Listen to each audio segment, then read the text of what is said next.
IAS institute నిర్వహిస్తున్న all India scholarship exam pass అవ్వండి. 2 years ఫీజులో 50% మాత్రమే పే చేయండి. వైసీపీని కేసులు వెంటాడుతున్నాయి. అధికారంలో ఉన్న సమయంలో అసభ్య పదజాలాలతో ప్రతిపక్ష నేతలపై, మహిళలపై చేసిన పోస్టుల ఆధారంగా ఏపీ పోలీసులు అరెస్టులు చేస్తున్నారు. ఇప్పటికే చాలా మంది అరెస్ట్ అయ్యారు. ఇంకా రాష్ట్ర ఫ్యాన్ పార్టీ, సోషల్ మీడియా కార్యకర్తలతో పాటు వైసీపీ నాయకులపై ఫిర్యాదులు వెలువెత్తుతున్నాయి. కడప జిల్లా వ్యాప్తంగా వైసీపీకి చెందిన సోషల్ మీడియా కన్వీనర్లకు పోలీసులు 41A కింద నోటీసులు జారీ చేశారు. నోటీసులు అందిన వారి జాబితాలో కడప ఎంపీ వైఎస్ అవినాష్ రెడ్డి, పిఏ రాఘవరెడ్డి కూడా ఉన్నారు. నోటీసులు అందిన వారు విచారణకు హాజరు కావాలని కోరినట్టుగా సమాచారం. తాజాగా వైసీపీ ఫైర్ బ్రాండ్ మాజీ మంత్రిపై విశాఖకు చెందిన లా విద్యార్థిని సత్యాల అంజనప్రియ ఫిర్యాదు చేయడం ఇప్పుడు సంచలనంగా మారింది.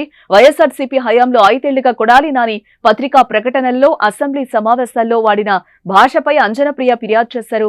అధికారిక కార్యక్రమాల్లో తెలుగుదేశం పార్టీ జాతీయ అధ్యక్షుడు, ప్రస్తుత ముఖ్యమంత్రి నారా చంద్రబాబు నాయుడు, టీడీపీ జాతీయ ప్రధాన కార్యదర్శి నారా లోకేష్ పై అవమానకరమైన రీతిలో అసభ్య పదజాలం ఉపయోగించారని, దుర్భాషలాడుతూ వ్యక్తిగత దూషణలకు పాల్పడ్డారంటూ ఆమె ఫిర్యాదులో పేర్కొన్నారు. కొడాలి నాని వ్యాఖ్యలు వారి పరువు నష్టం కలిగించడమే కాకుండా సామాజిక మాధ్యమాల ద్వారా వారి వ్యక్తిగత గౌరవాన్ని, కుటుంబ ప్రతిష్టను దెబ్బతీశాయని ఫిర్యాదులో తెలిపారు. ఒక మహిళగా, లా విద్యార్థిగా ఇటువంటి అసభ్య పదజాలం వినడం, చూడటం నాకు చాలా బాధ కలిగించిందన్నారు.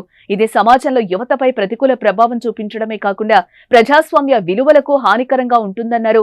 యువతలో ఇది విషపూరితమైన ఆన్లైన్ సంస్కృతిని సృష్టించటాన్ని ప్రోత్సహిస్తుందని, ఇటువంటి ఉపేక్షిస్తే యువత వీటిని ఆదర్శంగా తీసుకునే ప్రమాదంగా ఉందని ఆవేదన వ్యక్తం చేసిన అంజనప్రియ ఏ విషయంలో కఠిన చర్యలు తీసుకోవాలని పోలీసులను కోరారు. బహిరంగ వేదికలపై దూషించే పదజాలం, అవమానకరమైన వ్యాఖ్యలను మరెవరూ ఉపయోగించకుండా కొడాలి నానిపై అత్యవసర చర్యలు తీసుకోవాలని తెలిపింది. ఆమె ఫిర్యాదు మేరకు కొడాలిపై పోలీసులు కేసు నమోదు చేశారు.